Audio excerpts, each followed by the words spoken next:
شوکت علی ملکوی صاحب جنہوں نے اپنے خیالات کا اظہار کیا۔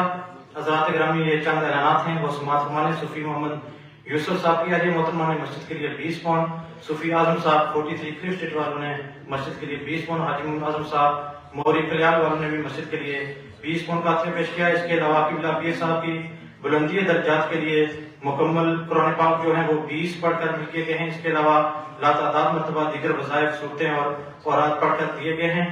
اللہ تعالیٰ ان تمام کلمات کو اپنی بارگاہ میں قبول اور منظور فرمائے۔ حضرات گرامی، اب انتظار کی گھڑیاں ختم ہوتی ہیں تو میں بلا تاخیر میرے نہایت ہی قابل سعادت احترام صدر محفل، جانشین حضور قبلہ عالم، جگر گوشہ حضور قبلہ عالم، صوفی باصفا، پیر طریقت، راہبر شریعت حضرت صاحبزادہ پیر احمد رضا صاحب نقشبندی نیروی غزنوی مدہ ضلع العالی، ان سے التماس کرتا ہوں کہ وہ مائک کے سامنے تشریف لائیں اور اپنے خیالات کا اظہار فرمائیں اور دعا بھی فرمائیں۔ پرجوش نعروں سے قبلہ پیر صاحب کا تمامی احباب نے ہاتھ اٹھا کر ان کا استقبال کرنا ہے۔ کوئی بھی احباب شخص خاموش نہ رہے۔ جو پیچھے احباب ہیں ان سے گزارش ہے کہ وہ آگے تشریف لے آئیں۔ نعرہ تکبیر، نعرہ رسالت، نعرہ رسالت، نعرہ تحقیق، نعرہ حیدری، نعرہ غوثیہ، دربار عالیہ نیریہ شریف، قبلہ پیر عبدالغفار غزنوی صاحب، علماء اہل سنت، اللہ ہو، اللہ ہو، اللہ ہو۔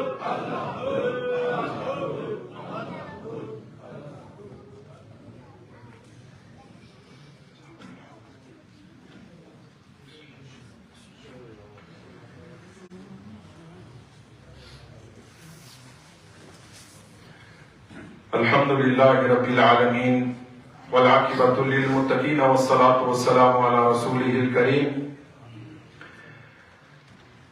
تمام صاحبان ایمان، سنگیان محبت و طریقت، بڑے پیار سے، بڑی محبت سے، عشق سے، عقیدت سے، خلوص سے، بلکہ عشق میں ڈوب کر سرکار دو عالم صلی اللہ علیہ وسلم کی بارگاہ میں صلاۃ و سلام کے ہدیے اور تحفے پیش کیجیے۔ بآواز بلند الصلاۃ والسلام علیک سیدی یا رسول اللہ وعلی آلک واصحابک یا حبیب اللہ۔ الصلاۃ والسلام علیک سیدی یا رسول اللہ وعلی آلک واصحابک یا رحمۃ للعالمین۔ الصلاۃ والسلام علیک سیدی یا رسول اللہ وعلى آلك وأصحابك يا خاتم النبيين۔ قلت حيلتي أنت وسيلتي أدركني يا نبي الله، قلت حيلتي أنت وسيلتي أدركني يا رسول الله، قلت حيلتي أنت وسيلتي أدركني يا حبيب الله صلى الله عليه وسلم۔ حضرت علامہ مولانا مفتی اعظم برطانیہ مفتی پیر خورشید عالم صابری صاحب، خطیب اعظم مرکزی جامعہ مسجد کیتلے، اور پیر طریقت رہبر شریعت خواجہ جلال الدین فاروقی، زیب و زینت آستانہ عالیہ نیریہ شریف، اور مفتی صاحب کی معیت کاملہ میں جلوہ فرما جلیل القدر علماء اہل سنت حضرت علامہ مولانا حافظ و قاری محمد عمر عاصم صاحب، حضرت علامہ مولانا محمد سلیم صدیقی صاحب، اور حضرت علامہ مولانا حافظ غلام محی الدین صاحب، اور شیفیلڈ سے آئے ہوئے ایک جلیل القدر عالم دین حضرت علامہ مولانا قاری محمد ابرار صاحب نقشبندی، اور دیگر حفاظ کرام، قرہ حضرات، ثناءخوان مصطفیٰ، اور اس مسجد شریف میں بیٹھے ہوئے میرے نہایت ہی قابل احترام بزرگوں، دوستوں، اور ریسیور پر سننے والی میری بچیاں میری بہنیں، میری مائیں، آج الحمدللہ ثم الحمدللہ اللہ کی عطا کردہ توفیق سے ہم اس کے پیارے نبی، پیارے رسول، پیارے حبیب صلی اللہ علیہ وسلم کے وسیلہ جلیلہ سے ایک ایسی شخصیت کے حضور حاضر ہو کر اپنی محبتوں کا خراج پیش کر رہے ہیں کہ جن کی پوری زندگی شریعت و طریقت کے سنہری اصولوں میں گزری۔ مجھ سے قبل جلیل القدر علماء کرام نے آپ کی شخصیت کے مختلف پہلو اپنی علمی بساط کے مطابق اجاگر کیے۔ حضرات گرامی، میں یہ سمجھتا ہوں کہ یہ وہ وعدہ ہے جو اللہ رب العزت نے اپنے برگزیدہ، اپنے محبوب اور اپنے مقبول بندوں سے کیا ہے کہ جو یاد الہی میں زندگی بسر کرتے ہیں، ذکر الہی میں زندگی بسر کرتے ہیں، یاد مصطفیٰ میں زندگی بسر کرتے ہیں، ذکر مصطفیٰ میں زندگی بسر کرتے ہیں، جن کا اوڑھنا بچھونا شریعت مطہرہ ہوتی ہے، جو زندگی کا ہر لمحہ، ہر ساتھ، ہر گھڑی، زندگی کی خلوتیں ہوں یا جلوتیں ہوں، زندگی کی رات کی تاریکیاں ہوں یا دن کے اجالے ہوں، زندگی کے شب و روز وہ صرف اور صرف یاد الہی میں بسر کرتے ہیں، ذکر الہی میں بسر کرتے ہیں، یاد مصطفیٰ اور ذکر مصطفیٰ میں بسر کرتے ہیں، جن کا ظاہر شریعت کے فیضان سے فیضیاب ہوتا ہے، جن کا باطن طریقت کے فیضان سے فیضیاب ہوتا ہے۔ جب وہ اس دار فانی سے کوچ کرتے ہیں، جب وہ اس دنیا فانی کو چھوڑ کر، اس عالم شہود کو چھوڑ کر عالم قبر کی طرف، عالم آخرت کی طرف انتقال کرتے ہیں، تو اللہ رب العزت قرآن مجید فرقان حمید میں ارشاد فرماتا ہے فَاذْكُرُونِي أَذْكُرْكُمْ کہ تم میرا ذکر کرو، میں تمہارا ذکر کروں گا۔ اور اللہ رب العزت اپنے مقبول و محبوب بندوں کے سینوں میں، دلوں میں اس بندہ مومن کی محبت پیدا کر کے صبح قیامت تک نسل در نسل اس کے ذکر کو بلندیاں عطا کرتا رہتا ہے۔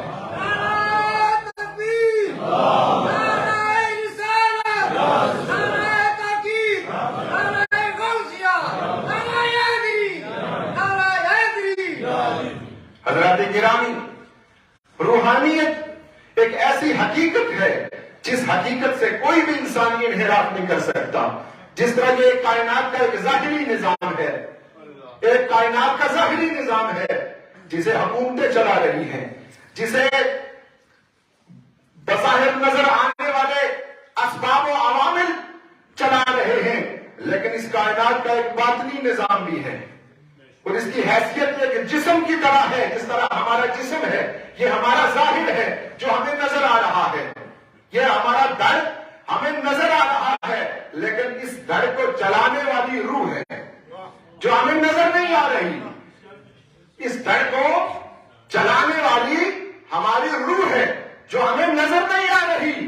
جسم کتنا ہی توانا کیوں نہ ہو، کتنا ہی طاقتور کیوں نہ ہو، روح نکل جائے تو وہ جسم عبث اور لم بے سود و بے معنی ہو جاتا ہے۔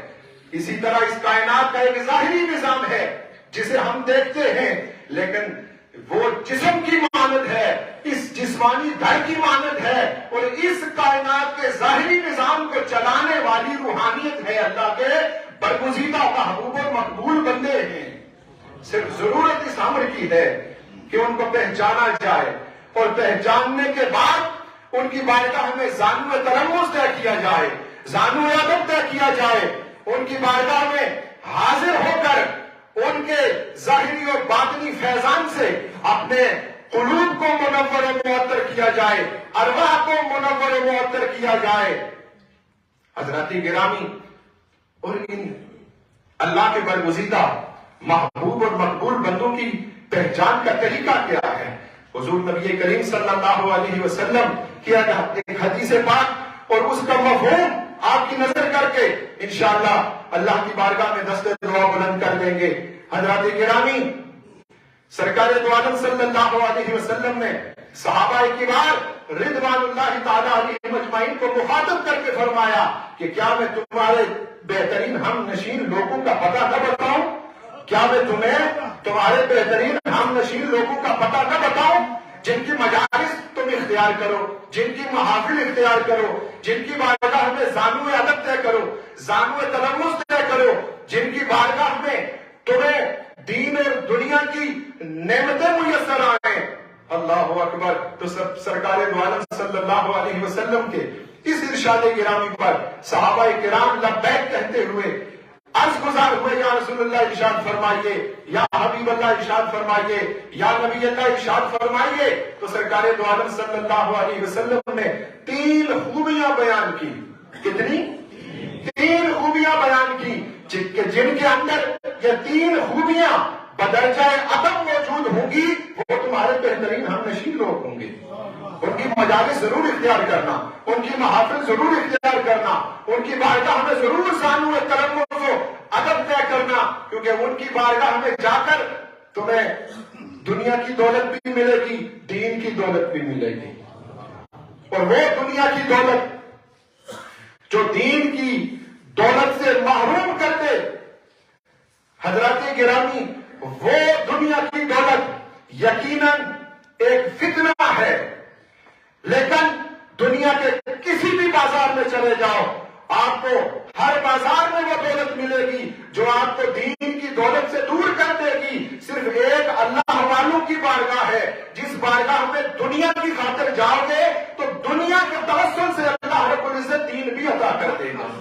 ایک چھوٹی سی مثال میں دینا چاہتا ہوں۔ آپ کسی بھی اللہ والے کے پاس جاتے ہیں، کسی بھی اللہ والے کے پاس جاتے ہیں، اپنے مسائل بیان کرتے ہیں، بیماری بیان کرتے ہیں، کوئی مسئلہ اپنا بیان کرتے ہیں، تو وہ آپ کو وظائف دیتے ہیں کہ نہیں دیتے؟ دیتے ہیں نا آپ کو۔ کیا آپ نے کبھی کسی شیخ سے کوئی مسئلہ بیان کیا ہو اور اس شیخ نے آپ کو کوئی وظیفہ دیا ہو؟ وظیفہ دینے کا طریقہ کیا ہے؟ بعد از نماز فجر کے وظیفہ کرنا ہے، بعد از نماز ظہر کرنا ہے، یا بعد از نماز عصر، یا بعد از نماز مغرب، یا بعد از نماز عشاء۔ کسی کا انگلینڈ کا ویزا نہیں لگ رہا، میرے پاس تو ایسے کیسز آتے رہتے ہیں نا پاکستان میں بالخصوص، اور یہاں جب آتا ہوں تو کیسز آتے ہیں کہ بس دعا کریں واپس چلا جاؤں، ہے نہیں؟ حضرات گرامی، کوئی بھی مسئلہ جب آپ اپنے شیخ کو بتاتے ہیں، کوئی ایسا شیخ بتا دو جو آپ کو وظیفہ عنایت فرمائے اور یہ ارشاد فرمائے کہ یہ صبح اور ناشتے کے بعد یہ وظیفہ کرنا ہے، 3 4 5 پراٹھے کھا کے یہ وظیفہ کرنا ہے، دن کا کھانا کھا کے یہ وظیفہ کرنا ہے، رات کا کھانا کھا کے یہ وظیفہ کرنا ہے، دودھ پتی پی کے یہ وظیفہ کرنا۔ کوئی ایسا شیخ مجھے بتاؤ کہ جو یہ آپ کو وظیفہ ادا کرے اور ادا کرنے کے بعد پھر یہ ارشاد فرمائے کہ کھانے کے بعد یہ وظیفہ کرنا ہے۔ کوئی ایسا شیخ نہیں۔ آپ کو یا فجر کی نماز کے بعد یا ظہر و عصر و مغرب و عشاء کی نماز کے بعد وظیفہ ارشاد فرماتے ہیں۔ کیوں؟ اس لیے کہ آپ اس کے پاس دنیا لینے کے لیے آئے ہیں۔ دنیا تو آپ کے دل و دماغ پر مسلط ہے، لیکن شیخ آپ کو اس دنیاوی غرض و غایت سے آپ کو اللہ کے ذکر کی طرف مائل کرنا چاہتا ہے۔ نعرہ تکبیر، نعرہ رسالت، اللہ کی یاد کی طرف مائل کرنا چاہتا ہے۔ تو 3 خوبیاں حضرت گرامی سرکار دو عالم صلی اللہ علیہ وسلم نے بیان فرمائی کہ جن کے اندر کے بدرجہ عدم موجود ہوں گی، وہ اللہ کے برگزیدہ محبوب اور مقبول بندے ہوں گے۔ پہلی خوبی کہ جب ان کے چہرے کو دیکھو تو تمہیں اللہ یاد آ جائے۔ پہلی خوبی کہ جب ان کے چہرے کو دیکھو تو تمہیں اللہ یاد آ جائے۔ دوسری خوبی کہ جب ان کی گفتگو سنو تو تمہارے علم میں اضافہ ہو، تمہارے علم میں اضافہ ہو۔ اور تیسری خوبی اللہ اکبر کہ جب ان کے عمل کو دیکھو تو قبر و آخرت کی یاد تازہ ہو جائے۔ جو رات کی تاریکی میں اپنی جبین کو سجدوں کا نور دینے والے ہوں، رات کو ندامت کے آنسو بہا کر سبحان ربی الاعلیٰ کی صدائیں دل نواز بلند کرنے والے ہوں، یہ ہے اللہ کے برگزیدہ محبوب اور مقبول بندے۔ اور یہ ذکر صبح قیامت تک جاری و ساری رہے گا۔ اس ذکر میں کبھی مٹنا نہیں، ہم مٹ جائیں گے، ہم ختم ہو جائیں گے، ہم فنا ہو جائیں گے، لیکن یہ ذکر صبح قیامت تک زندہ رہے گا، اس لیے کہ اس ذکر کا ذاکر خود ہمارا خالق و مالک و رازق و پالنہار اللہ ہے۔ اب انشاءاللہ تعالیٰ دعا ہوگی۔ حضرات گرامی، بے شمار ہمارے پیار کرنے والے، محبت کرنے والے بیمار ہیں، جن کی ایک لمبی فہرست ہے۔ حاجی صابر حسین نقشبندی صاحب کے پوتے رحیم حسین اور ان کے داماد وسیم اسلم علیل ہیں، ان کے لیے بھی دعا کرنی ہے۔ عاطف یونس صاحب کے لیے وہ شدید علیل ہیں، کریٹیکل سچویشن میں ہیں، تشویشناک صورتحال ہے، اور کئی دنوں سے بالکل وہ بے ہوش ہیں، بالکل جوان۔ حضرات گرامی، حاجی عبدالحمید صاحب ان کی اہلیہ محترمہ علیل ہیں، اور بالخصوص حضرات گرامی، بالخصوص حاجی فضل کریم جماعتی صاحب، جو ایک بہت ہی پیار بری، محبت بری شخصیت ہے، جن کے والد گرامی کی بڑی اس مسجد کے حوالے سے خدمات ہیں۔ مسجد کی بنیاد میں ان کا خون پسینہ لگا ہوا ہے۔ ان کا منگل والے دن ہارٹ آپریشن ہے، یہ جو بائی پاس ہوتا ہے نا وہ، اور اس کے علاوہ بھی بے شمار راجہ امیر کابل صاحب پاکستان میں بیمار ہیں۔ ہمارے چیئرمین تاج صاحب جن کی بڑی قربانیاں ہیں، ان کی والدہ بیمار ہیں، راجہ اسرار صاحب کے اہلیہ بیمار ہیں، جتنے بھی بیمار ہیں سب کے لیے دعا کرنی ہے۔ میں تو صرف دستے دعا بلند کرنے ہیں، لیکن میرا یہ عقیدہ، یہ ایمان ہے، یقین ہے، جب بھی میں دعا کرتا ہوں تو میرا یہی عقیدہ ہوتا ہے کہ میں صرف ہاتھ اٹھائے ہوئے ہیں، اصل دعا خواجہ پیر عبدالغفار غزنوی کی ہے، اصل دعا خواجہ پیر ثانی اللہ ثانی غزنوی، اصل دعا خواجہ پیر غلام محی الدین غزنوی کی ہے۔ اور اس جمع غفیر میں، اس امبوڑ کثیر میں شاید کوئی ایسا مقبول بندہ بیٹھا ہو کہ جس کی آمین کی صدائے دل نواز سے ہماری سب کی بگڑی بن جائے۔ اس لیے سب آپ دعا کیجئے، آمین۔